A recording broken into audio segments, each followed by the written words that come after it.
Dans cette vidéo, on va développer ensemble un petit projet en utilisant Next.js version 15, les React Server Components, les Server Actions, ainsi que Prisma pour la base de données. Le principe est de se familiariser, de découvrir ou même de maîtriser ce puissant framework qui va te permettre de développer des applications full stack. Dit comme ça, c'est bizarre, mais je suis vraiment pas fan de Next.js. Je n'ai jamais été fan d'ailleurs, et j'ai toujours évité toute occasion de l'utiliser. Mais j'avais peut-être tort parce qu'il n'est vraiment pas si mal. On va donc utiliser les dernières fonctionnalités de Next.js, mais on va aussi configurer une base de données en utilisant Prisma. Et nous ajouterons également un formulaire de connexion, de création de compte et la gestion de l'authentification. On commence dès maintenant. On est sur la landing page de Next.js et on va copier cette dernière commande. Pour cela, il nous suffit d'ouvrir un terminal avec Node.js d'installer et d'entrer la commande suivante. Ensuite, on va devoir accepter l'installation et nommer notre projet. Je vais l'appeler Movies Picker. Ensuite, nous allons accepter tous les choix par défaut. On veut TypeScript, on veut ESLint, on veut Tailwind CSS, on ne veut pas de directory SRC, on veut utiliser le App Router, on veut utiliser TurboPack et on ne veut pas customiser l'import alias. À partir de maintenant, ça va télécharger tout notre projet Next.js en local. Success, ça a marché. Maintenant, je vais donc faire un CD vers le projet Movies Picker et je vais l'ouvrir dans mon éditeur de code Cursor. En tapant la commande cursor. On se retrouve donc avec cette arborescence de fichiers. On a un fichier de configuration Next avec rien dedans et on a un package.json avec quelques scripts. Un script pour lancer notre application en environnement de développement et un script pour build l'application pour pouvoir la mettre en production. La première chose qu'on va vouloir faire, c'est de lancer l'environnement de développement pour nous assurer que tout fonctionne. On va donc ouvrir un terminal et lancer la commande npm run dev. Ça a l'air de marcher, donc on va ouvrir localhost 3000 en cliquant sur le lien. Ce qui nous ramène sur cette page. C'est la page par défaut quand on installe un nouveau projet avec Next. Ça a très bien marché, donc on va retourner dans notre fichier et on va continuer d'analyser notre code. En ouvrant le dossier app, on retrouve donc le favicon, le style Tailwind avec quelques classes et le dark mode, un fichier layout qui contient donc la racine de notre application. Il y a la balise HTML, body et children. Et enfin, il y a le page.tsx, qui est la convention de Next.js d'une page quand tu utilises le App Router. Et c'est là-dedans qu'on retrouve tout le design de notre application. Nous, on va tout de suite tout supprimer à l'intérieur du main et on va même supprimer le footer. Et ce qu'on va rajouter à la place, c'est un H1 avec le titre Movies. Et on va même rajouter un petit peu de style. On va donc retourner sur notre site. Là, on retrouve notre titre, c'est-à-dire Movies. Avant de configurer Prisma, la base de données, ainsi que l'authentification, on va d'abord charger une liste de films. Pour cela, il faut au préalable se créer un compte sur le site themoviedatabase.org. C'est accessible ici et on clique ici pour créer notre compte. Après t'être inscrit, tu vas pouvoir générer un token API. Donc une clé API secrète va te permettre d'accéder à cette base de données et de pouvoir charger tous les films. J'ai donc ajouté mon secret dans un fichier .env et je l'ai nommé themoviedb _API _key. Maintenant, nous allons appeler cette API côté serveur pour pouvoir lister les 10 films les plus récents. Pour ce faire, dans le dossier app, on peut créer un nouveau dossier qu'on va appeler serveur qui va contenir donc toute la logique serveur, et à l'intérieur de ce dossier, on peut créer un fichier qu'on va appeler movies.ts. Et dans ce fichier, nous allons déclarer une fonction qu'on va appeler getMovies. Cette méthode va donc appeler l'API de themoviesdatabase en ajoutant notre token sécurisé pour nous identifier, et ça va nous permettre de lister les derniers films par ordre de popularité. Eh bien, notre méthode n'est pas typée. On a une promesse de type any, ça veut dire qu'on ne sait pas quel est le modèle de données que nous renvoie cette API. Ce qu'on va faire, c'est qu'on va exporter cette fonction et en haut du fichier, on va rajouter la directive useServer pour bien spécifier que tout ce fichier contient de la logique serveur qu'il ne faudra pas compiler côté client. Après avoir fait ça, on va faire un premier essai. On va retourner dans notre fichier principal, page.tsx, et à l'intérieur de notre composant home, ici nous allons appeler notre méthode getMovies, qu'on importe depuis le serveur. C'est une promesse, donc nous allons l'await et nous allons la sauvegarder dans une variable, comme ceci. Par contre, on nous dit qu'on ne peut pas utiliser await dans une fonction qui n'est pas marquée comme étant asynchrone. On va donc ajouter le mot-clé async pour pouvoir utiliser await à l'intérieur de ce composant. Cette logique n'est disponible uniquement dans Next.js actuellement. Pouvoir appeler une méthode serveur à l'intérieur d'un composant React côté client n'est disponible que si tu utilises le app router, qui est le nouveau moyen de développer des applications avec Next. Ici, nous avons donc déclaré un React Server Component parce que nous appelons une méthode qui n'est disponible que côté serveur, donc on ne pourra pas utiliser par exemple useState ou useEffect à l'intérieur de ce composant. Mais c'est pas grave, on n'a pas besoin de les utiliser pour l'instant. Nous allons filtrer et ajouter toutes les actions côté serveur. On va maintenant tester, voir si ça marche, et on va ajouter un console log pour console logger les movies. On a un petit problème dans le terminal, ça nous dit que notre clé API n'est pas valide. Si on se rend dans la documentation de The Movie Database, on peut voir qu'il nous demande de rajouter un header d'autorisation avec notre code. Et ça ressemblerait plutôt à ça. Ce qu'on va faire tout de suite, du coup, c'est qu'on va créer une méthode réutilisable qui va appeler uniquement ce site. On va donc l'appeler fetchMovieDB et ça sera un wrapper de fetch. On peut tout de suite copier ce code. Il va prendre une URL sous forme de string. On regarde donc la documentation et on a besoin de passer un objet avec des options comme deuxième paramètre à la méthode fetch. Donc on va copier ce code et on va refactoriser notre appel. Le premier paramètre sera donc notre route. Et ici, on s'attend à avoir une route relative.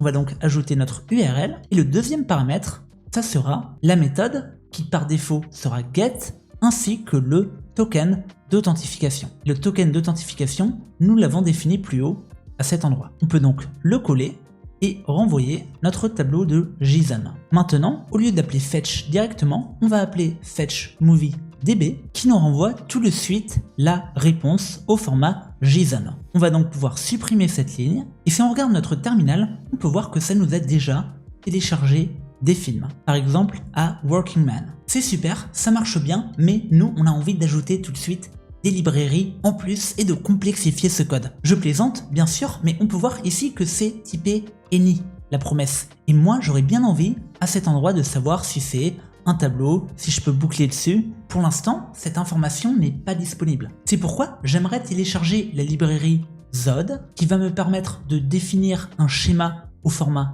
d'objet, qui va refléter et valider les données que me renvoie cette API. On va le faire tout de suite. Donc on va déjà kill notre terminal en faisant un CTRL-C et on va installer Zod avec la commande npm install de la librairie Zod. C'est bon, elle a été tout de suite installée, donc on peut relancer npm run dev et on va maintenant importer Z depuis Zod. Ensuite, au-dessus de notre méthode getMovies, nous allons déclarer un getMovies schema qui sera un objet et là on a besoin de relancer notre page pour voir le console log, mais un objet possède les informations suivantes. Ça possède donc une page, qui est donc un number, et ça possède un tableau de results.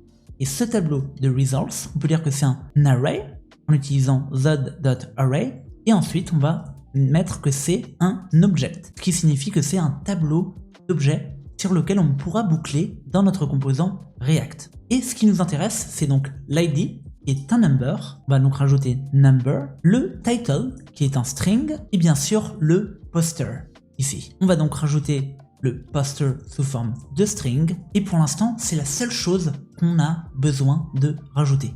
Donc on peut tout de suite parse notre objet data à cet endroit en faisant un parse de data et on récupère la page et notre tableau de résultats.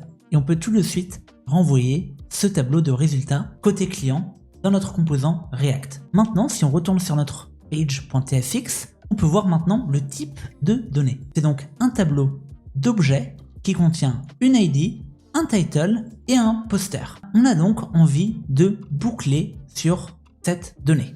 On va donc le faire tout de suite. Et pour l'instant, ça ressemble à ça. On n'a pas encore affiché l'image et on n'a pas encore créé de composants réutilisables pour nos films. Mais on a déjà réussi à accéder à cette donnée protégée par un token. On la charge donc côté serveur et c'est un React Server Component. Maintenant, on va pas s'arrêter là. Ce qu'on a envie, c'est d'en faire un composant réutilisable et d'afficher bien sûr le poster. Pour en faire un composant réutilisable, il nous suffit de déclarer un composant qu'on va appeler par exemple Movie Card et je vais accepter l'autocomplétion de cursor pour l'instant et on a envie d'écrire le type de notre movie. On peut le faire de deux manières. Soit on l'écrit manuellement, on sait donc que l'ID c'est un number, on sait qu'il y a une propriété title, mais c'est pas très simple à maintenir. J'ai vraiment pas envie d'avoir à maintenir ce type. Cependant, il y a un autre type qui s'appelle récupérer le type que nous renvoie cette méthode qui est inférée depuis ce schéma. C'est-à-dire qu'on a défini un schéma pour forcer la validation de notre objet. Ça signifie que si on atteint cette partie sans déclencher d'erreur, la donnée est validée et conforme. Si elle est conforme, ça veut dire que ce type ressemblera toujours à ça. C'est la source de vérité de mon application. Je peux donc voir que la fonction getMovies me renvoie une promesse, parce qu'il va falloir l'await dans mon composant. Ça me renvoie une promesse sous forme de tableau d'objets. C'est donc un tableau qui contient plusieurs objets avec une clé ID, title et poster. Et moi, ce que j'ai envie, c'est de récupérer ce que me renvoie le return type de typeof getMovies. Cette syntaxe signifie qu'on va récupérer ce que nous renvoie getMovies. Sauf que getMovies nous renvoie une promesse et c'est sous forme de tableau. Ça nous plaît pas, nous on a envie de récupérer un seul film. Donc déjà on va rajouter le type générique awaited qui signifie qu'on ne veut pas que ça soit une promesse, on veut tout de suite bénéficier de la donnée après qu'elle ait été await. Parce que effectivement notre composant on l'appelle ici et on l'appelle après avoir await notre méthode. Ensuite ici on peut voir qu'on récupère donc un tableau de films, mais nous c'est pas ce qu'on veut, on veut récupérer un film. Et c'est possible avec TypeScript en rajoutant l'instruction 0 ici, où tu peux aussi rajouter number, et ça veut dire que dans ce tableau, tu veux hériter du type de l'objet. Maintenant, ça a l'air de marcher. Si on passe la souris, ici, on peut voir que movie, on a donc un seul film qui contient les propriétés ID, title et poster pass. C'est génial parce que du coup, on n'a pas eu à déclarer un seul type, on a juste eu à écrire cette syntaxe qui est un peu compliquée et illisible, mais maintenant, si demain je veux renommer la propriété ou la rajouter, par exemple la release date, eh bien elle sera tout de suite disponible dans mon composant. Maintenant, on va demander à l'IA de nous générer un beau composant. Generate a beautiful card component and display the image using the image next component. On va attendre que l'IA nous génère un magnifique composant. Et maintenant, il nous suffit juste de boucler sur ce composant à la place de celui-ci. On va donc mettre que ce film est self-closing et on va passer le prop movie à l'intérieur. On sauvegarde et on va maintenant regarder notre page. Déjà, on a un premier problème, on utilise le composant image optimisée de Next.js.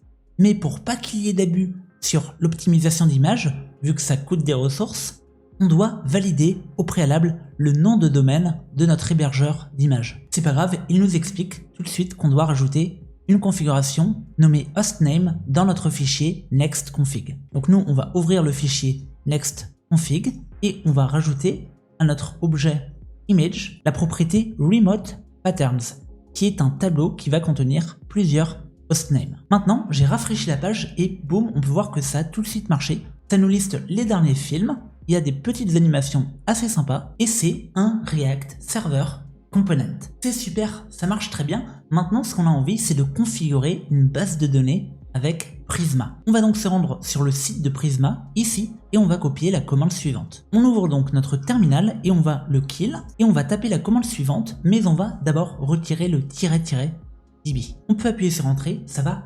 initialiser un nouveau projet Prisma avec un fichier de configuration et une variable d'environnement. On accepte donc d'installer Prisma version 6.6 et il nous affiche des instructions dans le terminal. Déjà, ils ont ajouté une variable d'environnement nommée database URL dans notre fichier et si on se rend dans le dossier Prisma qui vient d'être généré, on a un fichier qui s'appelle schema.prisma qui contient la configuration par défaut de Prisma. Mais pour l'instant, notre base de données ne possède aucune donnée et aucun modèle. C'est-à-dire qu'elle ne possède aucune table. Donc on va tout de suite définir une table. Mais d'abord, on ne va pas utiliser Postgres pour que ça soit plus simple pour toi de configurer cette base de données. On va utiliser SQLite qui ne demande aucune configuration. Vu qu'on utilise une base de données SQLite, ça va créer automatiquement un fichier dans ce dossier Prisma. Ça sera un fichier local. Il ne faut pas versionner sur GitHub et on doit changer du coup le chemin, l'URL pour accéder à cette base de données. SQLite, c'est donc un seul fichier qui regroupe toutes ces données et nous allons l'appeler database.sqlite. Maintenant que c'est fait, on va tout de suite générer notre modèle de données. Nous, ce qu'on aimerait faire, c'est créer un compte utilisateur pour sauvegarder l'historique des films qu'on a vus. On va donc définir un nouveau modèle qu'on va appeler user. Et le modèle dans Prisma, c'est le nom de ta table SQL. Et ta table user, généralement, elle possède les propriétés suivantes. Elle possède une ID qui est unique, un email qui est unique, un mot de passe et pourquoi pas d'autres données optionnelles. On va donc sauvegarder ce fichier et on va de nouveau ouvrir un terminal pour lancer une première migration. Parce que pour configurer cette base de données et générer notre fichier SQL, on a besoin de lancer des migrations. C'est comme ça que les bases de données se mettent à jour. Et on peut lancer notre migration avec la commande suivante. npx prisma migrate dev-name et là on va donc nommer notre fichier de migration. On a ajouté un modèle user, donc je vais l'appeler add-user. On peut appuyer sur entrée et ça nous demande de nouveau d'installer Prisma et ensuite on peut voir que ça a créé un nouveau fichier de migration nommé migration.sql. Si on regarde les fichiers qui ont été générés dans le dossier Prisma, on peut voir qu'il y a le dossier migration avec une migration. Ça a créé un fichier SQL pour créer notre table d'utilisateurs avec notre modèle de données. Mais ça a aussi créé une base de données qui s'appelle database.sqlite. Et on peut voir quand je clique dessus que j'ai un visuel parce que j'utilise l'extension SQLite Viewer. Mais tu n'as même pas besoin de l'utiliser parce qu'il existe Prisma Studio. Et on va tout de suite l'ouvrir. On va faire donc un npx Prisma Studio et ça va nous ouvrir cette interface qui va nous permettre de consulter les données qui sont présentes dans notre base de données. Pour l'instant, il n'y a aucune donnée de présente. Ça serait bien qu'il y ait quelques données par défaut de présente pour simuler une application réelle. Et c'est totalement possible de le faire avec un script qui va générer des fausses données dans notre base de données. Pour ce faire, on peut créer un nouveau fichier à l'intérieur du dossier Prisma qu'on va appeler seed.ts. C'est donc une convention et à l'intérieur de ce fichier, nous allons déclarer une nouvelle instance de Prisma Client. Et attention à l'import ici, on ne va pas l'importer depuis Prisma Client Extension. Depuis la nouvelle version Prisma 6.6, tu dois l'importer depuis le fichier qui a été généré ici, depuis Generated Prisma.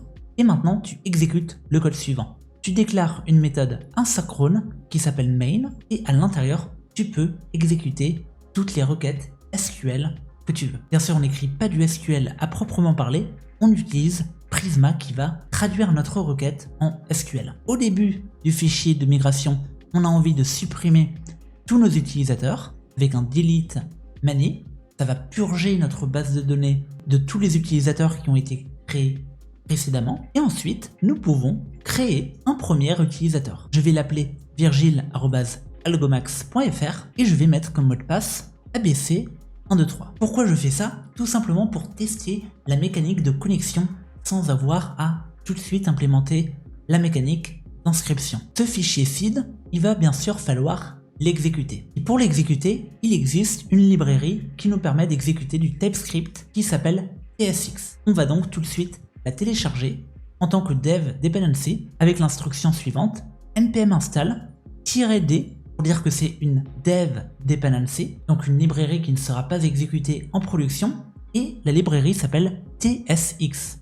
Donc maintenant on peut la télécharger tout de suite, et dans le fichier package.json, ici, on va rajouter un script qu'on va appeler seed, et qui va exécuter notre fichier seed.ts, qui se trouve dans le dossier Prisma. On va donc tester tout de suite en lançant la commande suivante npm run seed. Et on peut voir que le fichier a été exécuté. On va donc vérifier si ça a bien fonctionné.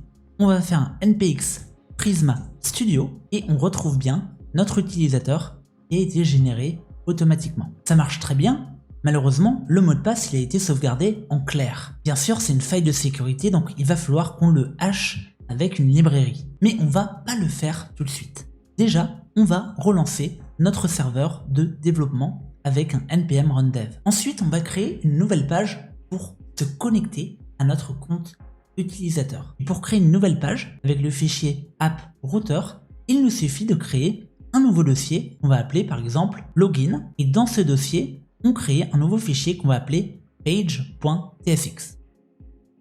Et là-dedans, on peut exporter par défaut une fonction qu'on va appeler login. Pour l'instant, on va juste renvoyer un div et on va essayer d'y accéder. Mais d'abord, on va aller dans notre layout pour rajouter une barre de navigation pour accéder à toutes nos pages. On va donc importer le composant link depuis Next.js et on va ajouter deux liens.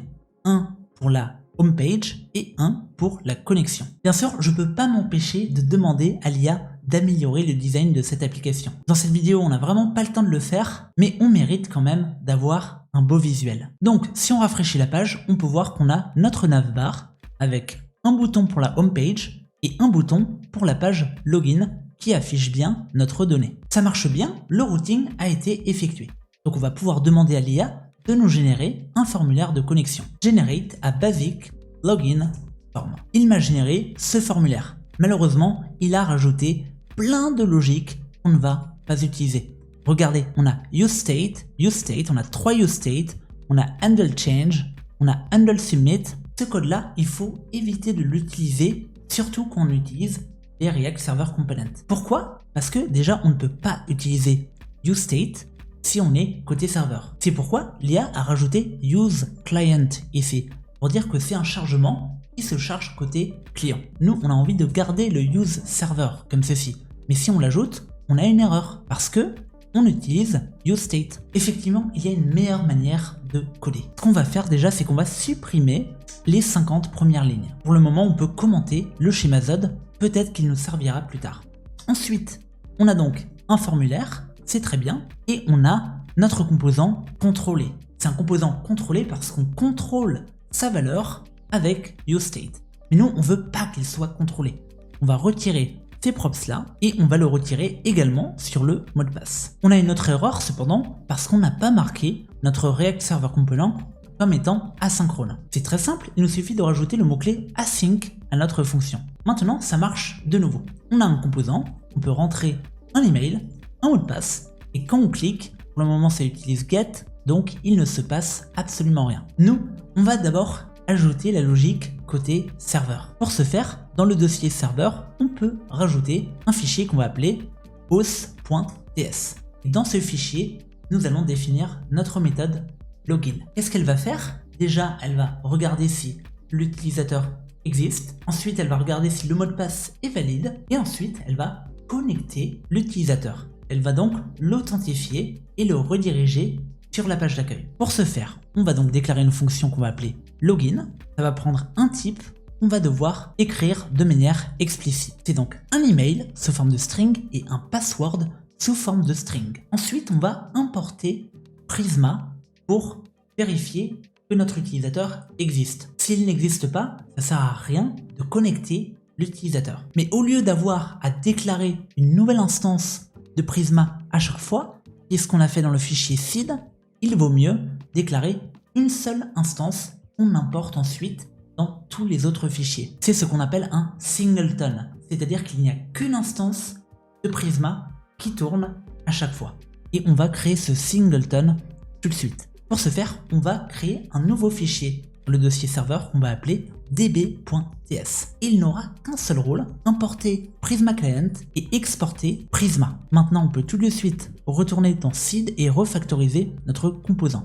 Au lieu de définir une nouvelle classe de Prisma Client, on va à la place importer Prisma depuis le serveur.db. Et nous allons également importer Prisma dans notre fichier auth à cet endroit. Donc le premier check va être de vérifier que l'utilisateur existe. On possède cette information en faisant un find unique. Et prisma.user est le nom de notre modèle de données qu'on a donné dans notre schéma. Ici, .findUnique va faire un find sur le champ unique email. C'est un champ qu'on a donc marqué comme unique. Il ne peut y avoir un seul utilisateur qui possède ce champ dans la base de données. Et ça nous renvoie soit notre utilisateur, soit nul. Parce que si l'email est invalide, bien sûr, ça veut dire que ça n'a pas trouvé d'utilisateur avec cet email dans la base de données. On va donc marquer cette méthode comme asynchrone, vu qu'on fait un await, et on va effectuer un early return à cet endroit.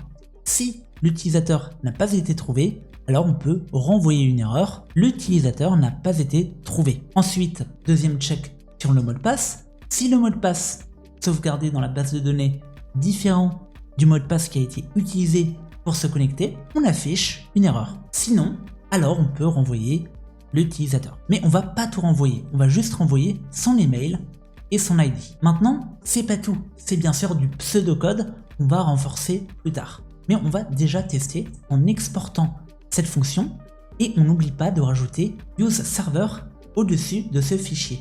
Parce que oui, si tu oublies d'utiliser useServer, par défaut, c'est une méthode côté client. On peut donc retourner dans notre fichier page.tsx à l'intérieur du dossier login et à cet endroit, au moment où on soumet le formulaire, on a envie de nous connecter et de vérifier que l'utilisateur existe. Et pour ce faire, on peut ajouter le prop action à notre fonction et ça va nous permettre de définir une server action.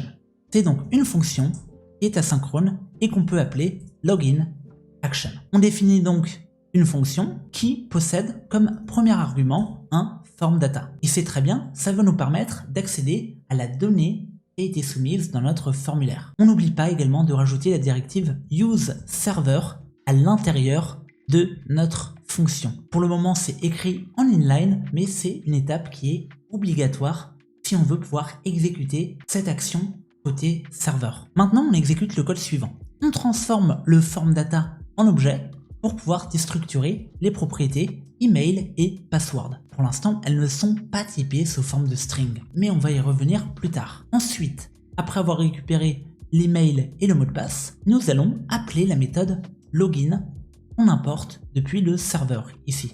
Mais là, on a un problème avec TypeScript qui nous dit qu'on ne peut pas passer un form data entry value en tant que string. C'est pas grave, on va commettre un crime en rajoutant une type assertion. C'est-à-dire qu'on va dire que notre email, en fait, c'est un string. Ça va donc arrêter d'afficher l'erreur TypeScript et ça va nous permettre de passer à la suite. Ici, on a donc créé une server action.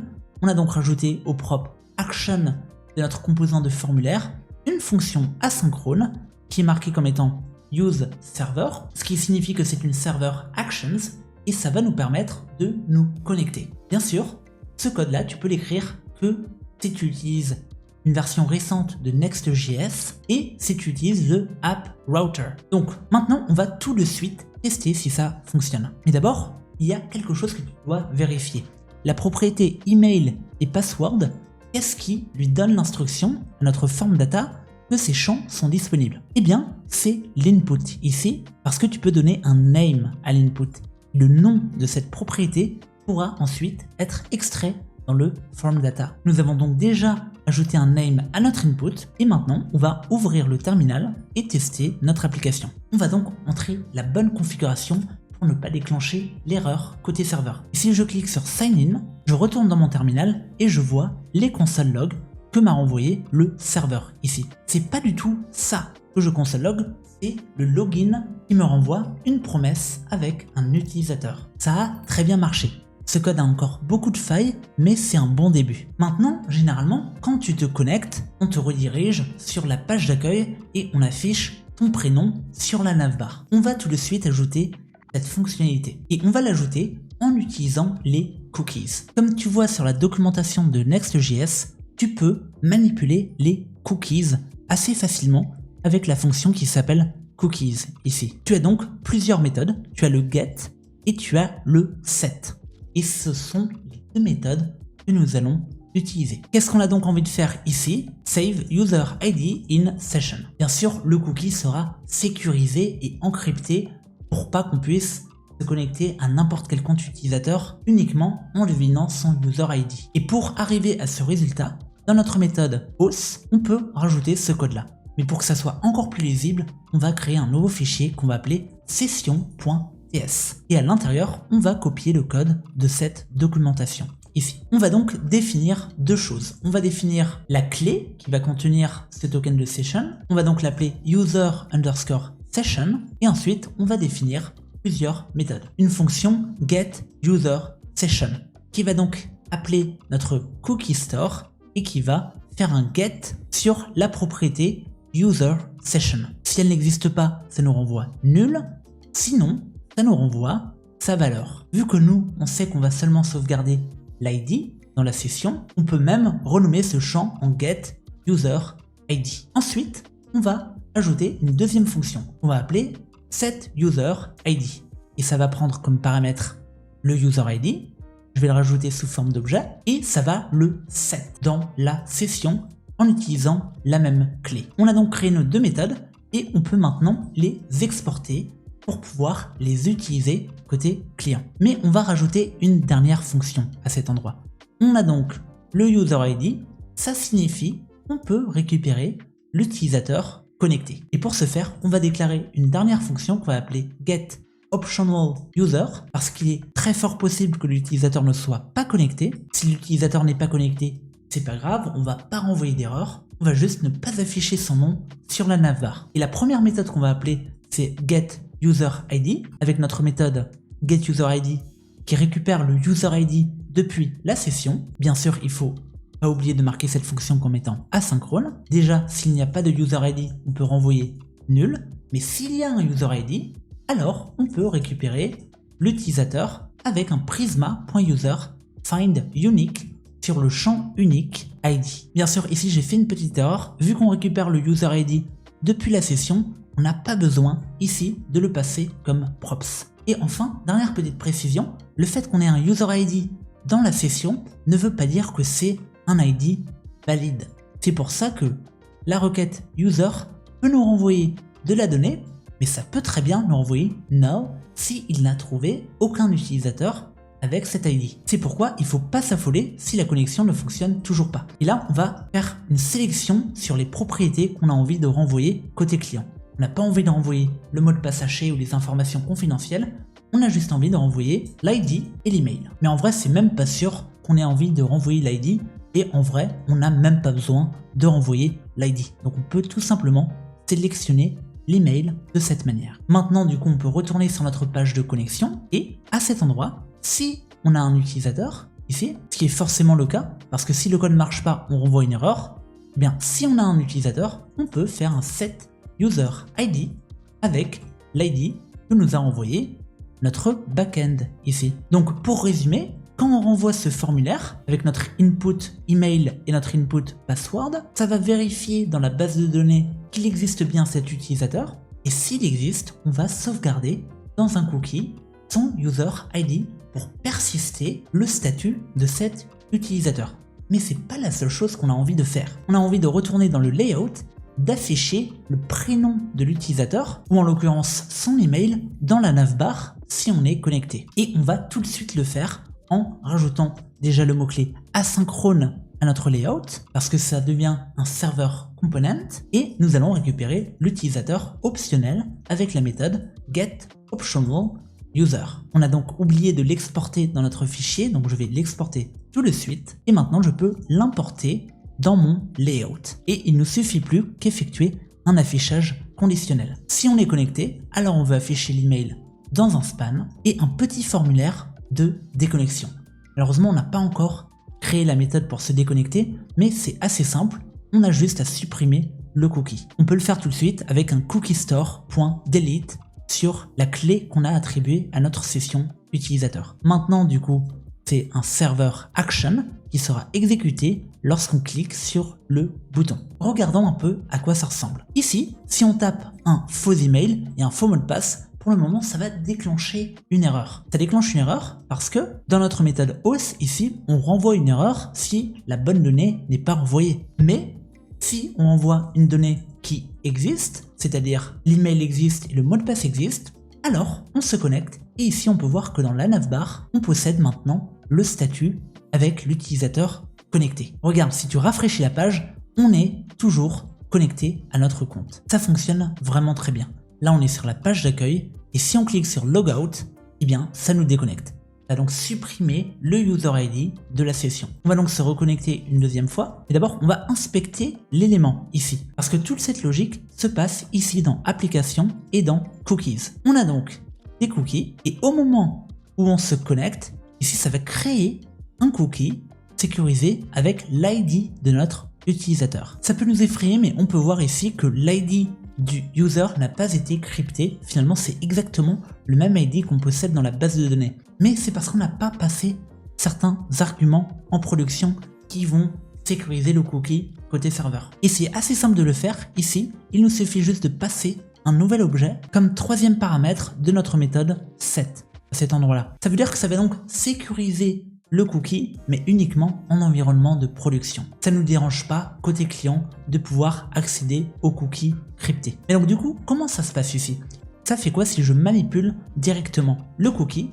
Ici, là je rafraîchis la page et on peut voir que j'ai un cookie, mais c'est pas pour autant que ça a trouvé un utilisateur dans la base de données. Ah oui, parce que le user ID n'est pas égal à l'utilisateur qui a été sauvegardé. C'est pourquoi on va annuler ce changement, on va rajouter le bon user ID et on va rajouter ce code suivant dans notre composant login. On récupère quand même le statut du user et si il a déjà été défini, eh bien on va le renvoyer vers la page d'accueil. Ça sert à rien de le garder sur cette page de connexion. On peut même d'ailleurs renvoyer cette redirection à cet endroit. C'est-à-dire juste après avoir configuré le cookie, on redirige l'utilisateur sur la page d'accueil. Comme ça, c'est bon. Il n'a plus besoin d'accéder à cette page. C'est super tout ça, mais il nous reste beaucoup de choses à faire. Il faut encore faire l'inscription, donc la création d'un nouveau compte, et la gestion des films pour pouvoir les ajouter en favoris. On va commencer par l'inscription. Ici, on retourne donc dans le fichier auth.ts et nous allons déclarer une nouvelle méthode qu'on va appeler register. Et pareil, ça va prendre les deux props, un email et un mot de passe, et on va d'abord vérifier que l'utilisateur n'existe pas déjà. Parce que si un utilisateur essaye de créer un compte avec un email qui a déjà été pris, vu que l'email est unique, il ne pourra pas créer son compte et ça va déclencher une erreur et ça va faire crash notre application. Et nous, on n'a pas envie que notre application crash, donc on va tout simplement déclencher l'erreur nous-mêmes pour l'instant et on va mettre que si l'utilisateur a été trouvé avec cet email, et bien du coup on empêche la création d'un nouveau compte utilisateur. Sinon, on va créer nous-mêmes un utilisateur et on va renvoyer son email et son ID. Mais pour cela, on a besoin de télécharger une librairie qui va hasher, qui va donc sécuriser le mot de passe avec Bcrypt. La librairie porte le même nom, elle s'appelle Bcrypt.js. On va donc installer Bcrypt.js dans le terminal et on peut maintenant l'importer directement depuis Bcrypt.js. Mais ce que j'aime faire, c'est plutôt importer tout de suite la fonction hash qu'on va utiliser. La fonction hash va tout simplement nous permettre de hasher, donc de crypter ce mot de passe pour qu'il ne soit pas si simple à deviner. On effectue donc un hash du mot de passe avant de le sauvegarder dans la base de données. Mais maintenant qu'on a haché le mot de passe, cette instruction ne va plus marcher parce que le mot de passe qui est rentré par l'utilisateur n'est pas crypté. C'est justement le mot de passe ABC123.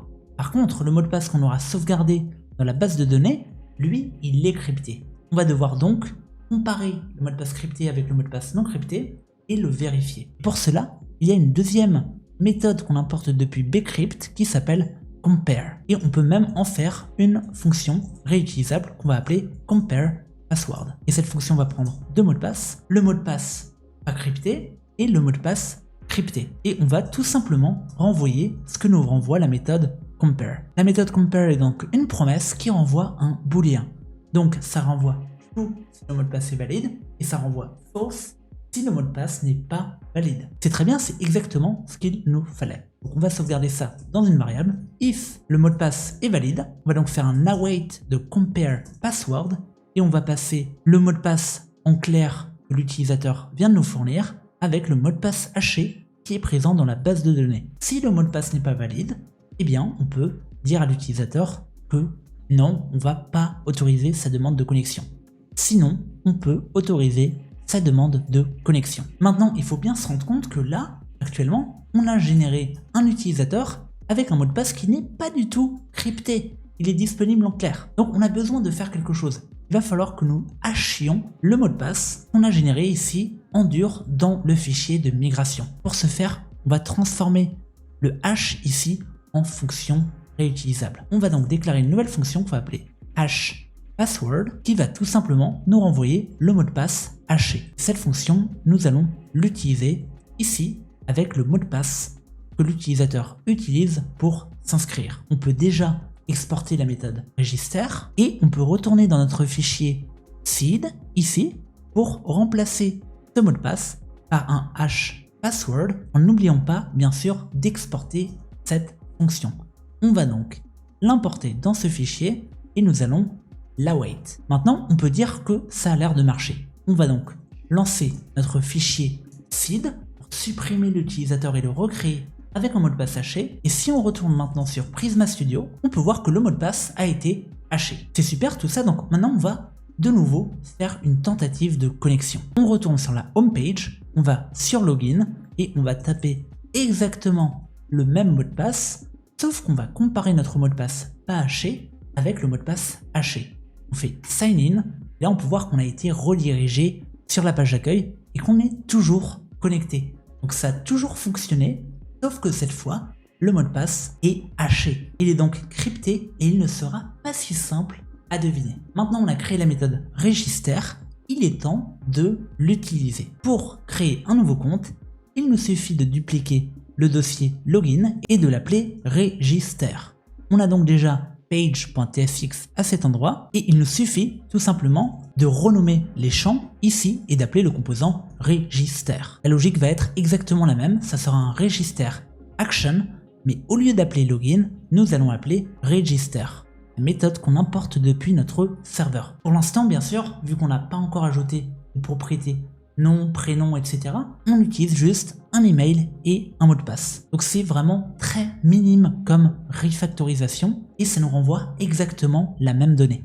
Sauf qu'au lieu de devoir s'inscrire et de se connecter, on crée un compte. Maintenant le bouton, on va pouvoir l'appeler register. Et on peut se rendre dans notre layout ici pour rajouter un deuxième bouton pour créer un nouveau compte. Maintenant du coup on peut se déconnecter et là on a deux pages, on a login et on a register avec exactement le même formulaire. On va donc tester tout de suite. Virgile2@algomax.fr, ABC123, on se connecte et là on est connecté avec le bon compte. Si on retourne sur Prisma Studio, ça a créé le deuxième utilisateur et ça a haché le mot de passe. Maintenant il y a deux fonctionnalités qu'on a envie de rajouter. Déjà ici, quand on se connecte avec un faux compte, on n'a pas envie qu'il y ait d'erreur qui est déclenchée si jamais le mot de passe est invalide. Ça marche pas comme ça. Généralement, quand on se connecte, par exemple sur le site d'Algomax, ici, on a une belle erreur bien visuelle. Veuillez entrer un email valide. Et si on entre un email valide, il y a une deuxième erreur. Aucun compte trouvé avec cette adresse email. Ça signifie donc qu'on a une expérience utilisateur de qualité. Et nous, on a envie de le rajouter à notre formulaire ici. Et pour ce faire, on peut voir la documentation de Next.js avec le server-side form validation. Déjà, ça va nous permettre deux choses. Ça va nous permettre avec Zod de valider et de fortement typer notre donnée, mais ça va aussi nous permettre, côté serveur, d'afficher un message au cas où la donnée qui a été renvoyée n'est pas conforme. Ensuite, on peut utiliser le hook useActionState qui va nous permettre de soumettre le formulaire, d'afficher un loader au moment de la soumission et d'afficher par exemple un message d'erreur si jamais le mot de passe est invalide ou l'email est invalide. On va donc tout de suite mettre ça en place. Et la première chose qu'on va faire, c'est donc définir un schéma de connexion. On se souvient ici qu'on avait généré un schéma et on va le rajouter dans le fichier host.ts. On va donc le décommenter et on va l'exporter. On va l'appeler register or login schema parce que pour l'instant, qu'on soit en train de créer un compte ou de s'inscrire, on passe les mêmes informations. Un mot de passe et un email. On a donc ce schéma et côté serveur, on va exécuter ce code qu'il nous affiche. Donc au lieu de tout de suite déstructurer email et password on peut récupérer le form data que nous renvoie notre formulaire et on peut passer ses propriétés et faire un save parse avec Zod. Si ces données n'ont pas marché, eh bien on renvoie un tableau d'erreur. Sinon, on peut déstructurer ces bonnes valeurs à cet endroit. Maintenant que c'est fait, on va utiliser le hook useActionState dans notre composant. Donc ici, on retourne sur notre page login et à cet endroit, on va importer le hook useActionState. Malheureusement, pour utiliser useActionState, on doit migrer notre composant React vers un client component. Ça nous donne de nombreux avantages, notamment accès à un state, accès à la form action et à un état pending. Et ici, on peut voir qu'on passe bien une méthode qui est une server action côté client. Mais pour ce faire, on a besoin de migrer notre formulaire de connexion vers un client component. C'est pas très grave, c'est un simple formulaire de connexion, ça n'a pas besoin d'être rendu côté serveur. Donc ici, on va retourner dans notre composant et au lieu de marquer useServer, on va marquer useClient. Du coup, cette méthode n'est plus asynchrone et on ne peut plus effectuer ce traitement. Mais ce n'est pas tout, on ne peut même plus utiliser cette form action directement en inline. Parce qu'ici, il y a un useServer, sauf qu'on est dans un client component. Mais c'est pas grave. Ce qu'on va commencer par faire, c'est utiliser le useActionState, qui va prendre plusieurs paramètres. Le premier, c'est un state. Pour l'instant, on va mettre message et un tableau vide. Je suis exactement l'exemple de la documentation ici. La première méthode qu'il va prendre, c'est notre méthode login qu'on importe depuis le serveur. Ensuite, la deuxième méthode que ça va prendre, c'est un state. Ici, on peut voir sur la documentation qu'il y a un initial state. On peut donc le déclarer et le rajouter. Et on va pouvoir déstructurer trois propriétés.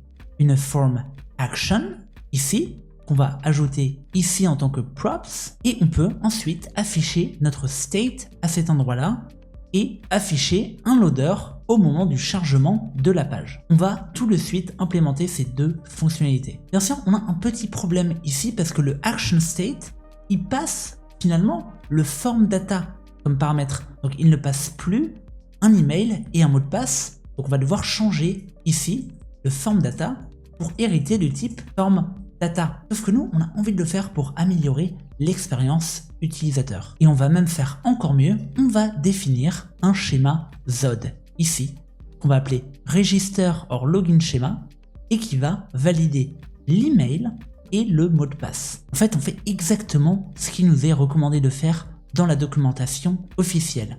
On a donc notre composant serveur avec un useServer, ça prend comme argument un form data et à cet endroit, on va valider les propriétés. Et bien sûr, si on ne les valide pas, on renvoie un tableau avec les erreurs. On va faire donc exactement la même chose avant même de faire les appels à notre API. On va donc faire un save parse en passant les deux propriétés de notre formulaire. Si il n'y a aucun succès, ça veut dire que soit l'email est invalide, soit le mot de passe est incorrect. Donc, si on ne passe pas cette ligne, ça veut dire qu'on a des données invalides. Sinon, nos données sont valides et on peut les déstructurer de cette manière. Et on peut voir que maintenant, elles sont fortement typées et validées. Maintenant, au lieu de renvoyer directement notre donnée de notre utilisateur, on va tout de suite set le cookie, donc sauvegarder le user ID dans les cookies, et ensuite, on va rediriger l'utilisateur vers la page d'accueil. On va tout de suite tester ce que ça donne. On a donc notre formulaire de connexion. Maintenant, on va taper un faux mot de passe et un faux email. Si on clique sur Sign In, ici, on possède un petit problème. Ça n'a pas réussi à récupérer la donnée. Et c'est parce qu'il y a un premier paramètre avant le form data, c'est le state, donc l'ancien state qui était disponible dans notre propre form action à cet endroit. Maintenant que c'est fait, on va réactualiser notre page et on va refaire une tentative. Et maintenant, on peut voir qu'il s'est passé quelque chose. Mais on ne sait absolument pas ce qui s'est passé et quelles étaient les erreurs. Donc, on va à cet endroit afficher notre state avec notre liste d'erreurs juste en dessous de notre formulaire ici. On va faire un JSON stringify. Maintenant, on verra absolument toutes les erreurs que nous avons. Et on peut voir qu'on a donc une erreur sur l'email. Please enter a valid email address. Ce qu'on va faire du coup, c'est qu'on va améliorer un petit peu l'UX de ce composant. Pour ce faire, il nous suffit de récupérer le state ici, qui sera donc peuplé des messages d'erreur renvoyés par le serveur en cas d'erreur, et ensuite, dans notre input, ici on peut afficher le message d'erreur dans un p tag. J'ai bien sûr demandé à Cursor de me générer ce code, et il m'a même généré un use effect à cet endroit qui va focus le premier input qui est en erreur. Ça fonctionne très bien et ça me prévient si jamais les composants sont en erreur. Par contre, qu'est-ce qui se passe si je tape un email correct et un mot de passe incorrect? Ben, ça me renvoie toujours cette erreur côté serveur. Effectivement, nous ce qu'on aimerait, c'est qu'elle soit plutôt affichée à ce niveau-là. Et alors comment y parvenir? Il faut renvoyer ce que renvoie le schéma Zod à cet endroit. C'est-à-dire que ça nous renvoie une clé errors avec un objet et le nom, donc la clé de chaque propriété et sa valeur, donc son message d'erreur en cas d'erreur. Je m'explique. Ici, on peut voir que le state a été inféré depuis le type que nous renvoie la serveur action. Ça nous renvoie donc un objet qui contient une clé errors et lui-même un objet qui contient une clé email qui est un tableau de string ou undefined. Et c'est exactement pareil pour le mot de passe. Donc, nous, on aimerait faire la même chose à cet endroit. Par exemple, si on ne retrouve pas l'utilisateur, on renvoie tout simplement le message user not found. Et on peut faire la même chose sur le mot de passe. On va faire le test tout de suite en se connectant avec un mauvais mot de passe. Et là, on peut voir qu'on retrouve le même message d'erreur. Eh bien, pour y arriver, il nous suffit de renvoyer depuis le serveur l'email et le mot de passe qui avaient été envoyés par le client. Donc, à ce niveau-là, on va retourner dans notre méthode serveur et à cet endroit, on va renvoyer l'email et le mot de passe qu'on récupère depuis le form data. On va donc les déstructurer de cette manière. On va mettre form email et form password et on va les renvoyer à chaque endroit où on effectue un return côté serveur. Maintenant qu'on a fait ça, on peut également les déclarer ici et on va ajouter ici une default value avec l'état qui a été soumis depuis le serveur. Bien sûr, TypeScript n'est absolument pas content de ce code, donc on va ajouter ici une type assertion en mettant que c'est un string. De toute manière, ça sera forcément un string. Maintenant que c'est fait, on peut retenter une connexion avec un email invalide ici et on peut voir que l'input n'est pas réinitialisé. Maintenant, si c'est le mot de passe qui est invalide, on peut voir que l'input n'est toujours pas réinitialisé. Et si on s'inscrit avec des bonnes valeurs, on clique sur Sign In et à présent, on est de nouveau connecté à la bonne page. Ça fonctionne vraiment très bien, sauf qu'il y a un comportement que j'aimerais rajouter ici. Si on est déjà connecté, j'aimerais rediriger les utilisateurs de la page login. C'est quelque chose qu'on faisait avant quand la page login était encore un React Server Component. Sauf que maintenant, on ne peut plus le faire. Eh bien, si, c'est toujours possible de le faire et il nous suffit de renommer ce composant en login form et d'arrêter de l'exporter par défaut. On va donc transformer ce composant en client component, donc un composant qui est exécuté uniquement côté client, et on va déclarer un autre composant asynchrone qu'on exporte par défaut qui va nous renvoyer ce composant là. On va donc appeler login form comme ceci, et comme ici nous avons un React Server Component, on va marquer ici avec la notation use server. À cet endroit, on peut obtenir les informations de connexion. Sauf qu'on a un petit souci ici parce qu'on importe des hooks use action state, use effect à l'intérieur de ce fichier malgré la directive use server. Donc on va avoir besoin de générer un nouveau composant qu'on va appeler login form à la racine de notre application. Et c'est dans ce composant qu'on va exporter notre composant React à cet endroit-là et on va conserver toutes ces méthodes. On exporte donc la méthode login ici et on peut placer le useClient à la racine de ce fichier. Maintenant, si on retourne dans notre page login, on peut supprimer ces imports et on peut importer le login form. Et maintenant, on peut voir que ça fonctionne toujours, sauf que si on console log notre utilisateur, on ouvre un terminal, on retrouve bien l'information de notre utilisateur connecté. Donc on peut rajouter une logique supplémentaire. If notre utilisateur est connecté, alors on fait un redirect vers la page d'accueil. Donc ça s'assure bien d'importer redirect depuis next/navigation. Et là on peut voir que ça marche de nouveau. Si on tape l'URL /login, on est tout de suite redirigé vers la page d'accueil. Ça a très bien marché et maintenant on va faire la même chose pour le composant register, qui est exactement la même logique, sauf qu'on souhaite créer un compte. On va commencer par refactoriser la méthode serveur ici. Pour ce faire, on va copier les props parce que register sera appelé directement dans notre composant côté client. Et là, c'est assez simple. On va tout simplement copier la même logique jusqu'ici. C'est-à-dire, toutes les lignes de code à cet endroit sont les mêmes et on peut voir qu'il n'y a eu absolument rien d'autre à changer. Sauf qu'on va quand même, au lieu de renvoyer une erreur, ici, faire un return à la place pour ne pas faire crash notre application. Et ici, on crée donc un mot de passe haché, on crée l'utilisateur et au lieu de le renvoyer, on peut également set le user ID dans la session et rediriger l'utilisateur vers la page d'accueil. Maintenant que c'est fait, on a quand même besoin de modifier notre composant register qui est un React Server Component. Et on va faire exactement la même chose. On va ici dupliquer ce fichier parce que c'est exactement quasiment le même formulaire. On va l'appeler register form et il va appeler la méthode register depuis le serveur. On peut renommer le composant en register form. On renomme ensuite le titre ici et on renomme le bouton. Maintenant, on fait la redirection et sinon, si l'utilisateur n'est pas connecté, on renvoie directement notre client component register form, comme ceci. Et juste comme ça, ça a fonctionné. Ici, je vais me créer un compte avec un email qui existe déjà. Et là, ça me dit, oh, l'email, il existe déjà.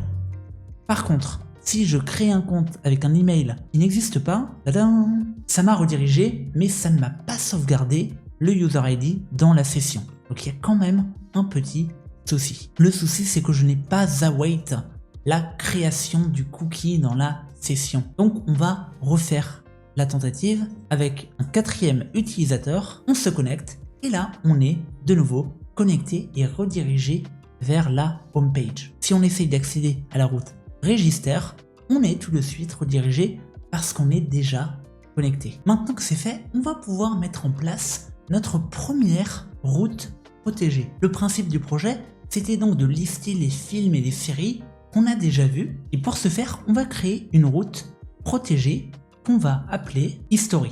Et ça sera donc l'historique des films et séries qu'on a regardés. Il y aura donc une page d'accueil qu'on va appeler page.tsx et ça va exporter un React Server Component qu'on va appeler History. Pour le moment, on va rien renvoyer, mais on va faire quelque chose d'intéressant. On va récupérer l'utilisateur avec un get optional user, mais cette fois, vu que c'est une route protégée, si l'utilisateur n'existe pas, eh bien c'est à ce moment-là on va le renvoyer vers le formulaire de connexion. On va donc tester tout de suite. On va sur /history et ça fonctionne.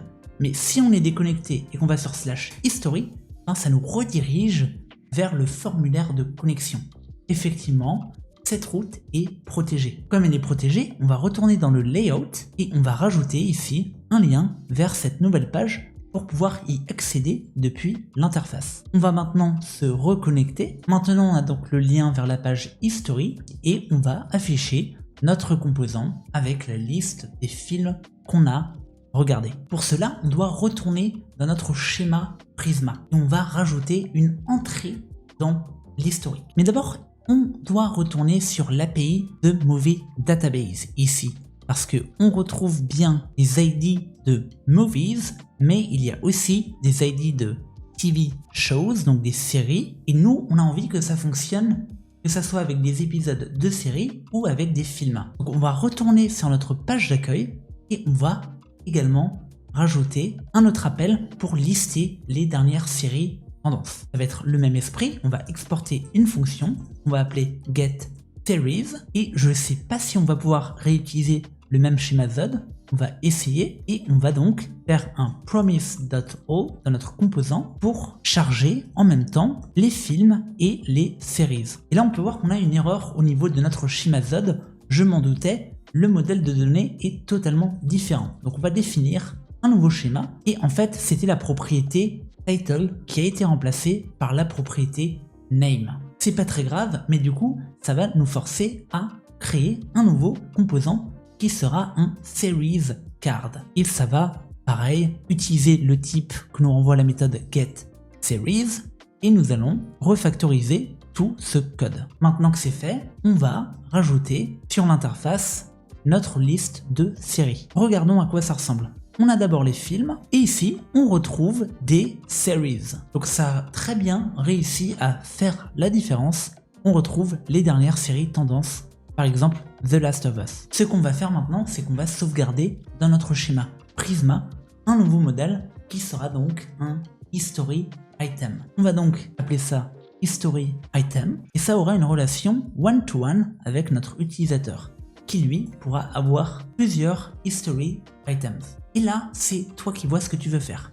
Soit tu sauvegardes le Movie ID de cette manière, donc du coup, c'est un Movie History Item et non pas une Series History Item. Et donc du coup, ça nous oblige à dupliquer ce modèle de données pour les séries. Sauf que du coup, on peut l'appeler Movies, comme ceci. Ou alors, on aurait pu rajouter ce paramètre comme étant optionnel et on aurait rajouté un Series ID. Ce qui nous aurait permis de déterminer que c'est un film si Movie ID est défini, sinon si Series ID est défini. En soi, on va conserver la logique très simple. On va mettre que il y a soit un Movie ID, soit un Series ID, et on va appeler cette donnée History Items. Ce sera donc un tableau de soit Movie, soit Series Item. On va donc le renommer tout simplement en History Item. Maintenant que c'est fait, comme on utilise Prisma, on va devoir créer une nouvelle migration pour générer un fichier SQL qui va expliquer à notre base de données qu'on souhaite rajouter ce nouveau modèle. Et on le fait de cette manière avec un npx prisma migrate dev-name et on peut nommer notre fichier. On va l'appeler add user history. Maintenant que c'est fait, dans le fichier movie, ici, qui est notre serveur, on va pouvoir ajouter une entrée qu'on va appeler add history item. Et ce que ça va prendre un item ID, qui sera donc l'ID soit du film, soit de la série, et on va déclarer un type, qui sera soit de type movie, soit de type série. Ce qui va nous permettre, de notre côté, de déterminer avec quelle valeur on fait la jointure. Mais pour pouvoir effectuer cette donnée dans la base de données, il faut s'assurer que l'utilisateur soit connecté. C'est une action qui nécessite les permissions d'un utilisateur. Donc on va retourner dans Session, ici, et on a notre méthode getOptionalUser qui récupère les informations d'un utilisateur si jamais elles sont présentes. Mais nous, ce qu'on peut faire, c'est la méthode suivante. On définit une nouvelle méthode qu'on va appeler getUser, mais on peut aussi l'appeler requireUser. Ça veut dire que ça va renvoyer forcément l'utilisateur. Parce que si elle ne renvoie pas, c'est qu'il n'est pas connecté et dans ce cas-là, il n'est pas autorisé à exécuter l'action. Donc on renvoie une erreur pour empêcher l'utilisateur d'exécuter l'action. À partir de ce moment-là, on possède donc le user ID qui essaie d'effectuer la request. Et on peut donc ajouter avec Prisma, le modèle qu'on importe depuis le fichier .db, notre fameux history item. Sauf qu'on ne va pas faire la jointure sur le user ID, on va faire une jointure sur le modèle user avec le champ unique qui est l'email qu'on récupère depuis la session. Maintenant, comme vous le savez, ici on a un item ID de type number. Dans notre schéma, on a dit que c'était des strings et sur la console, on peut voir que c'est des numbers. Donc ça tombe bien, heureusement qu'on n'a pas encore poussé en prod, on va changer le modèle de données et on va mettre que c'est un int ici. Pour ce faire, on va devoir de nouveau lancer une migration. On va l'appeler par exemple correct ID type. Maintenant, on peut de nouveau lancer l'environnement de développement et à ce moment-là, on n'aura plus de problème. On va donc rajouter une syntaxe spéciale. Si le type est égal à movie, alors on va associer l'item ID à movie ID et on va dupliquer cette logique. Si c'est une série, on va l'associer à série ID. Bien sûr, on ne fait pas une reproduction à l'identique en créant un modèle movie ici parce qu'on n'a pas besoin de le faire. On utilise l'API publique The Movie Database et ils vont nous autoriser à récupérer les informations liées à ces séries et à ces films. On va donc tout de suite tester cette fonction.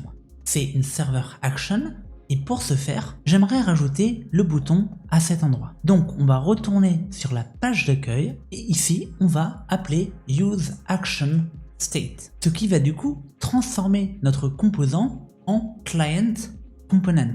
Mais nous c'est pas ce qu'on veut. Admettons qu'on veuille que ça soit optimisé pour le SEO, ça serait cool qu'on puisse créer un bouton qu'on va appeler par exemple Add History Item Button, qui prenne comme propre l'ID de la série et le type de la série. Et bien c'est exactement ce que nous allons faire. Ici on va créer un nouveau dossier qu'on va appeler Components, parce qu'on commence vraiment à avoir pas mal de composants, et à l'intérieur on va créer notre Add History Item Button.tsx. On va donc lui donner le même nom et ça sera un bouton qui va appeler l'action Add History Item. Maintenant il nous suffit d'exporter cette valeur et d'importer ce composant à cet endroit-là pour notre série et pour notre film. Du coup, pour récapituler, j'ai marqué ce composant comme utilisant useClient et à l'intérieur, j'appelle sur l'événement onClick la méthode addHistoryItem. C'est donc un composant qui s'exécute côté client et qui est appelé ici dans notre React Server Component.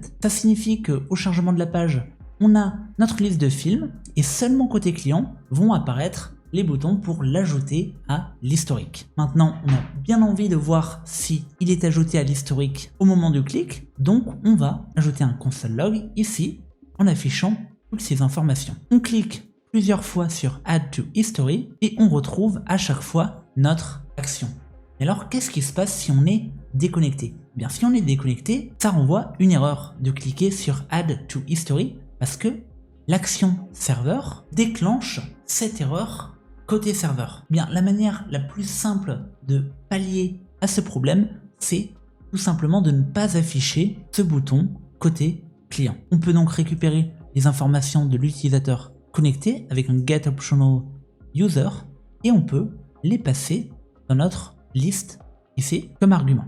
C'est-à-dire que notre movie list, il va prendre un objet user qui va awaited le type que nous renvoie optional user. Pareil pour notre composant de série et c'est à cet endroit qu'on va mettre que si l'utilisateur existe, dans ce cas-là on affiche le composant, sinon on peut afficher un lien login to add to history. On va faire la même chose pour nos séries. Voilà, là ça commence vraiment à être pas mal. On va cliquer sur login to add to history, ça nous redirige sur le formulaire de connexion, on se connecte, on est redirigé sur la page d'accueil.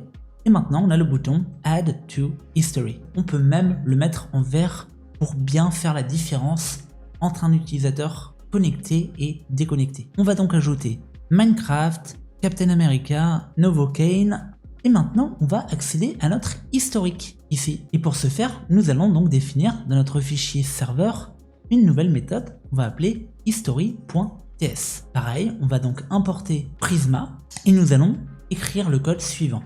Déjà, c'est une route protégée, donc l'utilisateur, on a besoin de l'identifier. Ça peut être des données sensibles, des données bancaires, des données privées, des documents privés, donc on va protéger cette route. Ensuite, vu que actuellement la méthode requireUser nous renvoie que les mails, mais c'est pas grave, c'est un champ unique, on va récupérer toutes les listes dans l'historique qui sont liées à cet utilisateur, en faisant une jointure par son email qui est unique. Maintenant, on va retourner sur notre page historique ici et on va pouvoir importer des items directement en appelant notre React Server Component. Je génère donc avec l'IA un composant qui va nous afficher cette belle liste et ça ressemble à ça.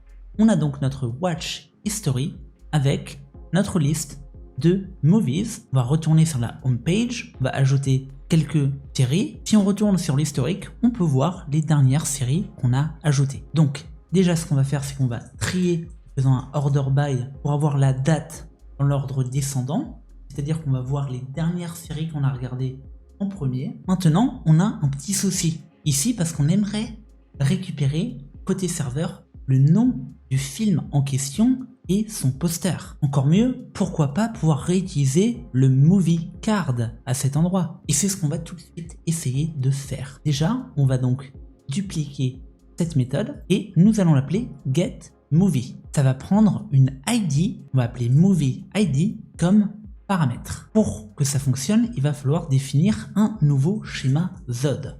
On va appeler getMovie schema. On va donc console-logger cette valeur pour vérifier, pour nous assurer que ça fonctionne bien. Maintenant qu'on a fait tout ça, on va prendre notre composant réutilisable ici et ce qu'on peut faire, c'est effectuer un rendu conditionnel. On va donc faire un if item.movieID, ça veut dire que c'est un film. Et si c'est un film, on va donc récupérer les informations sur ce film. On va également transformer ce composant en composant asynchrone. Et si c'est un film, alors ça serait bien de renvoyer le movie card comme il est déclaré sur la page d'accueil. Pour ce faire, on va donc exporter cette fonction. Et on peut maintenant l'importer en passant le movie comme résultat. Pour le moment, on va dire que l'utilisateur est nul. Maintenant, si c'est une série, on va faire exactement la même chose. Sauf qu'on n'a pas encore créé la méthode getSeries. Mais c'est pas grave. On va exporter la fonction SeriesCard et on va tout de suite dupliquer notre méthode. On va céder de l'intelligence artificielle et on va importer notre méthode SeriesCard.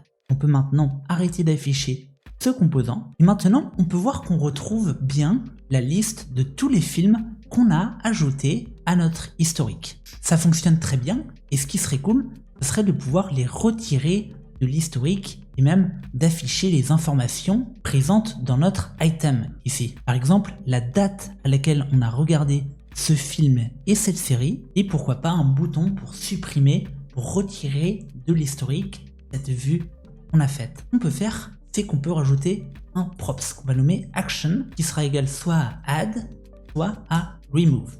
On va le rendre obligatoire pour être sûr de ne pas se tromper. Maintenant, on va ajouter un fragment, le code soit plus lisible. Si l'action est égal à add, alors on va renvoyer toute cette logique qui est présente sur la page d'accueil. On n'oublie bien sûr pas de refermer le fragment et on va également devoir ajouter cette condition dans notre movie card avec une action de soit add soit remove. Donc si l'action est égale à add, alors on renvoie bien notre tableau, sinon pour l'instant on ne renvoie rien. Maintenant sur la page d'accueil, on ajoute donc une action de type add. Et ici, dans notre composant, on rajoute une action de type remove. Ça signifie que dans notre historique, on voit pas les boutons, mais sur la page d'accueil, on voit les boutons. Et si j'ajoute à Working Man, je retourne dans l'historique, je le retrouve ici en dernière position. Maintenant, on va ajouter la logique pour le remove. Et pour ce faire, on va tout simplement créer un autre composant qu'on va appeler remove history item button. Et ça va être exactement la même fonction, sauf que ça va supprimer sur l'ID l'history item. Donc à ce niveau-là, ça va pas prendre un item ID, ça va prendre un history item ID. Et si on regarde dans la base de données Prisma, cet ID est un string.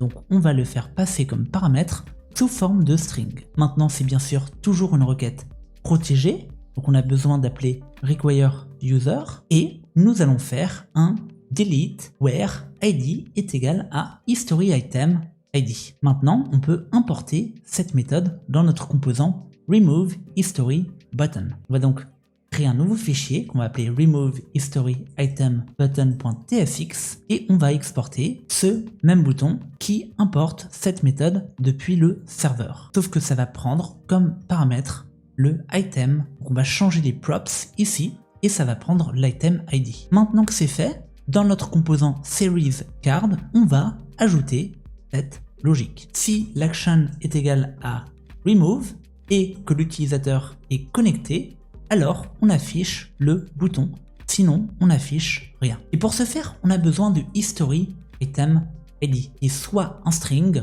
soit on va mettre que c'est optionnel, parce que sur la page d'accueil, on ne les connaît pas encore, même si ça pourrait être une bonne fonctionnalité. Donc on va rajouter la troisième condition, si l'action c'est remove, et qu'on a un utilisateur, et qu'on a bien l'ID, alors dans ce cas-là, on va ajouter le bouton, sinon on ne va pas l'ajouter. On va ajouter également le même type à cet endroit. Maintenant, on retourne sur notre page History, ici, et on va rajouter l'History Item. Sauf que, regardez, on passe le user comme étant nul. Et ça, c'est vraiment pas ouf, surtout qu'on récupère l'utilisateur à cet endroit. Donc, on peut tout simplement le passer comme props ici, et on va le rajouter en disant que c'est du type getOptionalUser, sauf qu'on a déjà fait un check, et maintenant on peut voir qu'on a une grosse erreur, parce que notre add_history_item button, on avait rajouté un useClient, sauf que dans notre removeHistory button, on ne l'a pas encore rajouté. Donc on va tout de suite l'ajouter, et maintenant c'est bon, on a un gros bouton Remove from History, on va tester tout de suite, on va tous les retirer, et pour le moment il n'y a pas de optimistic UI, mais on peut voir en rafraîchissant la page qu'ils sont en train d'être retirés. Pour rajouter de l'optimistic UI, on peut utiliser le hook qui s'appelle useOptimistic. On a un exemple dans la documentation de Next.js qui nous explique comment l'utiliser. Concrètement, ça s'effectue avec une serveur action et ça se passe de cette manière.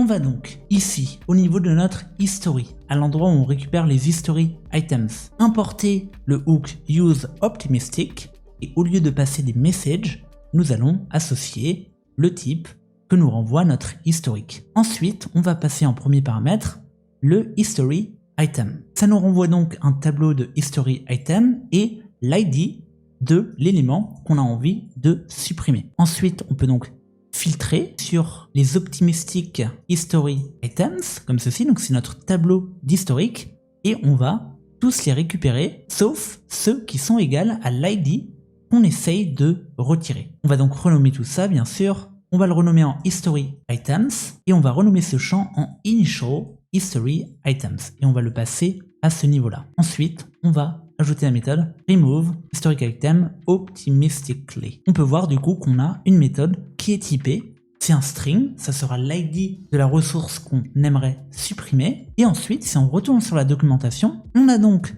notre action au niveau du formulaire, ça va appeler la méthode, et ensuite on va appeler le optimistic juste avant d'appeler la fonction, qui est donc notre action. Donc nous on va faire la même chose. On aimerait à ce niveau-là typer notre méthode history item pour exécuter cette optimistic UI. Et on va le faire en ajoutant en paramètre notre remove history item optimistically et on peut le typer tout de suite. Le type il est très simple, c'est une fonction qui sous forme de string qui prend un removed history item ID. Maintenant on fait quand même beaucoup de props drilling, mais on va devoir passer cette méthode dans notre composant comme ceci. Bien sûr on va la typer et dire qu'elle est optionnelle et on va l'ajouter en props dans notre movie card et dans notre series card. Ensuite, vu qu'elle est optionnelle, on a quand même besoin de la typer à cet endroit, le remove history item, sauf que dans le remove history item, elle n'est pas optionnelle. Donc on a vraiment besoin qu'elle soit définie pour pouvoir l'utiliser. On va donc refacto tout notre code comme ceci et on peut enfin l'utiliser ici. Donc on a notre promesse, mais avant même de l'appeler, on va d'abord appeler remove history item optimistically. Maintenant du coup on a un petit problème. useOptimistic ne peut pas être appelé dans un React Server Component. Est-ce un problème? Pas vraiment. C'est une donnée protégée, elle n'est donc pas référencée en termes de SEO parce qu'il faut pouvoir se connecter pour accéder à la donnée. En plus c'est des données totalement dynamiques, donc on peut clairement marquer ce composant comme utilisant useClient. Mais en fait on a toujours le même problème. On utilise un hook qui n'est exploitable uniquement côté client. Sauf que on a besoin d'être dans un React Server Component ici parce qu'on effectue un chargement de données dynamique. Comment avait-on fait pour la page login? Eh bien on avait défini tout simplement un React Server Component et on avait à l'intérieur défini un Client Component. Eh bien ici nous allons faire exactement la même chose. C'est-à-dire qu'on va dupliquer toute cette logique et on va l'ajouter dans un composant qu'on va appeler par exemple historylist.tsx. On va appeler ce composant historylist et à l'intérieur on va importer tous nos hooks avec nos initial history items. Donc on importe vraiment tous nos types. On réimporte tout, les liens, les composants. À cet endroit, on peut maintenant appeler notre history list. On va d'abord devoir l'exporter et on va également importer ce type comme ceci ainsi que ce composant item qui est toujours un React Server Component. Maintenant, on va également passer le user qui est requis, donc on va typer le require parce qu'il est absolument pas facultatif. Et dans notre fichier principal, ici, on peut donc importer ce composant et passer notre require user de cette manière. Maintenant, on a toujours une erreur parce que notre history list n'utilise pas use client. Sauf que si on utilise use client, on a une boucle infinie. Et c'est encore une fois lié à ce code parce qu'on a un composant asynchrone qui a été marqué comme utilisant use server. Sauf que maintenant, ça doit utiliser use client. Sauf que notre composant history media item ici ne peut plus être asynchrone. On va d'ailleurs même l'importer dans le fichier history list ici. On va l'importer et maintenant, je dois admettre que je rencontre un gros problème lorsque je boucle sur mon item history media. Un problème parce que le hook use crée une sorte de boucle infinie. Et quand j'essaye de faire un build avec la commande npm run build, j'ai une erreur qui me dit que movie-card n'est pas un type, donc un export de page valide. Ce que je vais faire, du coup, c'est que je vais exporter ces composants, mais je vais les exporter d'un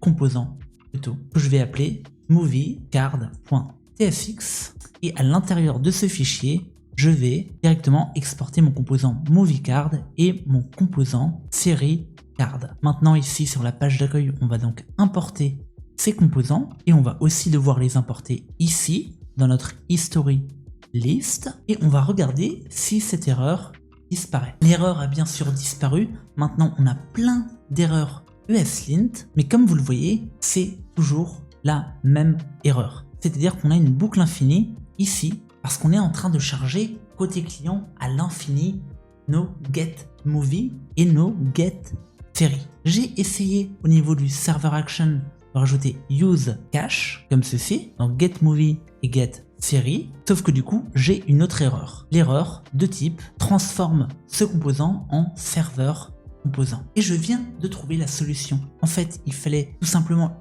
lire la documentation, mais au lieu d'appeler la promesse directement dans le composant enfant, il faut, depuis le parent, passer la promesse et au niveau de l'enfant, on va appeler la promesse avec use. J'ai donc appelé cette promesse ici, je la passe comme un props à l'intérieur d'un use client et j'ai rajouté un petit morceau de logique dans les méthodes getMovie et getSeries, j'ai rajouté useCache pour que les requêtes soient encore plus rapides. C'est des données d'un film, la donnée va pas être amenée à changer souvent, donc on peut rajouter le cache. Par contre, pour pouvoir utiliser useCache, il suffit dans le next.config à cet endroit de rajouter la déclaration expérimentale useCache parce que c'est encore une fonctionnalité expérimentale. Ça nous donne du coup ce fichier. On a un loader parce qu'on utilise suspense en attendant de charger les données et après les avoir chargées, nous avons notre composant. Si on clique sur Remove from History, on peut voir que le composant a tout de suite été retiré. Par contre, ça va trigger la suspense boundary. Et là, on peut voir qu'on a toujours ce problème de re-render React. C'est-à-dire que si je rafraîchis la page, là on ne l'a plus. Par contre, dès que j'actualise la requête, on l'a. Je n'arrive pas à débugger cette erreur, donc cette boucle infinie, donc on va faire les choses différemment. Ici, au lieu de faire un use et d'obtenir notre movie ou notre série, eh bien on va tout faire côté serveur. Ici, on a donc notre historique item et ce qu'on va faire, c'est un unique movie IDs qui sera un set et un unique series ID qui sera un set. Le set, c'est donc un tableau, sauf que c'est des valeurs uniques. Comme ça, quand on a plusieurs fois le même film ou la même série, ça ne va pas poser problème, il ne sera ajouté une fois. Ensuite, on va boucler sur ces history item et on va, si le item possède un movie ID, un unique movie ID add, sinon un unique series ID add. Et enfin, à la fin, ici, dans notre tableau de history, on va faire un map avec un promise.all. Et on va donc boucler sur chaque élément de notre tableau. On va le déstructurer pour le renvoyer, sauf que ça sera effectivement une méthode asynchrone. On a donc notre history item à cet endroit, mais on va le renvoyer comme ceci parce que on va faire le fameux await du coup côté serveur. Ça veut dire que si il y a une jointure sur movie ID, on va côté serveur pour chaque history item récupérer, appeler la base de données movie. Sinon, on va renvoyer nul. Maintenant, dans notre item, ici, on possède donc le modèle movie et le modèle série. Donc on n'a plus besoin de faire ça. On peut tout simplement rajouter if movie, eh bien, on le renvoie. If série, eh bien, on le renvoie. Maintenant, on n'a plus besoin d'exporter ces promesses comme ceci. On peut donc refactoriser entièrement notre code et on va exécuter notre projet. Maintenant, quand on charge notre donnée, on retrouve bien notre liste de films et si on clique sur Remove from History, eh bien on a l'optimistic update ici. Sauf que l'item, il est en train de réapparaître parce qu'on a une petite erreur. Effectivement, vu que le tableau qui liste tout était codé en cache, il est caché. On l'a mis en cache. On l'a mis en cache et quand on charge le nouvel historique, bah, il est toujours en cache. En fait, c'était une mauvaise idée de mettre un use cache sur ce get history query. Je l'avais rajouté en pensant que ça allait débugger le bug que j'ai rencontré, mais finalement, on a trouvé une autre solution. Donc maintenant, on peut réessayer. On n'a plus de cache. Si on retire à Working Man, il nous reste une dernière erreur à corriger. C'est un optimistic update occurred outside a transition. Ça signifie que pour utiliser use optimistic, soit tu dois le passer en tant que propre dans ton formulaire ou dans ton form action, soit tu dois utiliser le hook use transition. C'est un hook qui est disponible dans React et c'est le hook que nous allons utiliser. On va donc dans le bouton remove history item button et à cet endroit on appelle donc notre serveur action. Mais ici on va également appeler use transition qui possède deux paramètres, is pending qui est donc un booléen qui signifie qu'il y a un traitement qui est en train de se passer et une méthode qui s'appelle start transition. Et c'est dans cette méthode qu'on va englober toute notre logique de cette manière. Ça prend donc une fonction callback et ça nous met à disposition ce booléen is pending. On peut donc désactiver le bouton si jamais le process est en cours de traitement. On va refaire un essai. On va déjà ajouter quelques films ici. Moana, Cleaner. Maintenant, on va supprimer Moana. Et là, l'item, après l'optimistic update, est réapparu. Par contre, si on rafraîchit la page, il a disparu. Ce problème est vraiment embêtant parce que ça fait partie de l'expérience utilisateur. Quand tu supprimes un film comme celui-ci, t'as pas envie qu'il réapparaisse, surtout que quand tu recharges la page, tu vois bien qu'il a bien disparu. Et j'ai trouvé la réponse à ce problème épineux dans la documentation de Next.js. Ici en fait, il suffit de revalider la page après avoir effectué la mutation. Ça veut dire que ces données, elles ne sont plus à jour. Donc qu'il y ait du cache ou pas, il faut récupérer la dernière donnée mise à jour. Donc on effectue un revalidate path sur la route history, qui est donc l'URL de la page Next.js. Et maintenant, si on clique sur Moana 2, remove from history, boum, la donnée disparaît tout de suite. Ça fonctionne vraiment. Maintenant, on peut retourner sur la page d'accueil, on peut rajouter des films, on retourne sur l'historique, on peut retirer des films, on actualise, les films sont toujours retirés. Bref, on a réussi à faire tout ce qu'on voulait faire. On a donc terminé de développer cette application. Tu retrouveras le code source sur GitHub, je t'ai laissé un lien dans la description. À partir de maintenant, on va avoir besoin de déployer cette application. Et je t'explique tout ce qu'il y a à savoir sur les déploiements dans cette vidéo. Alors regarde-la tout de suite et déploie ton beau projet.